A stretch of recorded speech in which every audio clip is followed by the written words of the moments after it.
मुसलमानों की देशभक्ति पे आप सवाल उठाते हैं और कुछ लोग ऐसी टिप्पणी भी करते हैं जो मेरी समझ में नहीं आता। मैं अन्ना जी के आंदोलन के मंच का संचालन कर रहा था मान्यवर। मेवात से एक मुस्लिम लड़की उस मंच के संचालन के दौरान कही कि उसने कहा कि मैं समर्थन देने आई हूं, भाषण देना चाहती हूं। भाषण जब उसने समाप्त किया उस मुस्लिम लड़की ने, तो उसने कहा भारत माता की जय, भारत माता की जय, वंदे मातरम। और मैं उस विचारधारा से सहमत नहीं हूं। मेरा इस्लाम इतना कमजोर नहीं कि वो वंदे मातरम कहने से खत्म हो जाए। इस तरह की सोच के लोग हिंदुस्तान में रहते हैं। मैं जिस सुल्तानपुर के छोटे से शहर में काम करता था, वहां मेरे साथ शमशाद भाई काम करते थे। बहुत आपसे ज्यादा तेज भारत माता की जय वो लगा सकते हैं, वंदे मातरम लगा सकते हैं। आप आज इस नए भारत में कर क्या रहे हैं? झारखंड में क्या हुआ मान्यवर? चोरी के आरोप में एक आदमी को पीट पीट के मार दिया गया इसलिए कि वो मुसलमान था, एक वर्ग विशेष से था। क्या इसकी चिंता इस सदन को नहीं होनी चाहिए? क्या धर्म के नाम पे इस देश के अंदर बंटवारे चलते रहेंगे?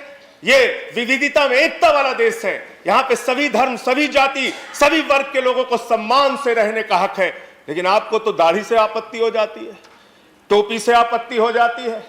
अच्छा हुआ आप 1857 में नहीं थे, वरना दाढ़ी रखाकर जिन उलेमाओं ने अंग्रेजों के खिलाफ लड़ते हुए अपने सर कटवाए, उनके बलिदान को आप शर्मिंदा करते, उनके बलिदान को आप शर्मिंदा करते। आप जानना चाहते हैं मुसलमानों का इतिहास, तो पढ़िए शहीद अशफाकुल्लाह को।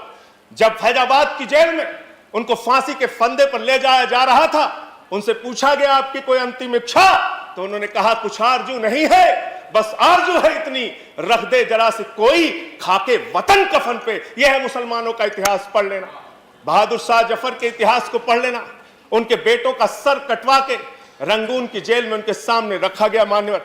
पुलिस के, अंग्रेज के पुलिस अफसर जब बहादुर शाह जफर को गिरफ्तार करने के लिए आए थे, तो उनका मजाक उड़ाते हुए उन्होंने कहा कि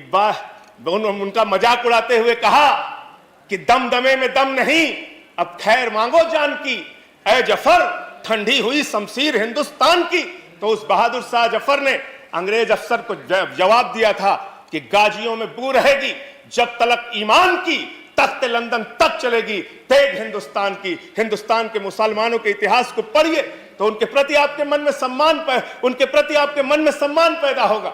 और ये दाढ़ी और टोपी से और वंदे मातरम लगाने से और अल्लाह अकबर कहने से किसी का धर्म अगर कमजोर हो जाता है तो माफ कीजिएगा, आपका धर्म, आपके धर्म की व्याख्या बहुत कमजोर है। हिंदू धर्म जिसको हम मानते हैं, वो हिंदू धर्म तो कहता है वसुधैव कुटुंबकम, पूरा विश्व हमारा परिवार है। और आप भारत माता की जय लगाते हैं, आप भी जोर से लगाते हैं भारत माता की जय, हम भी जोर से लगाते हैं भारत माता की जय। लेकिन मुझे बताइए, दुनिया में कौन सी ऐसी मां है जो अपने बच्चों में भेद करती है? दलित बच्चे को अलग निगाह से देखेगी, मुसलमान बच्चे को अलग निगाह से देखेगी, पिछड़े बच्चे को अलग निगाह से देखेगी, सिख बच्चे को अलग निगाह से देखेगी। अरे मां तो वो मां होती है जो अपने कमजोर बच्चों का ज्यादा ख्याल रखती है। भारत माता की जय लगाना है तो दिल से लगाइए। पूरे हिंदुस्तान में रहने वाले 130 करोड़ हिंदुस्तानियों का साथ दीजिए, तब इस देश का विकास होगा। चमन में एक तलाते रंग बू से बात बनती है, चमन में एक तलाते रंग बू से बात बनती है। हम ही हम हैं तो क्या हम हैं, तुम ही तुम हो तो क्या तुम हो।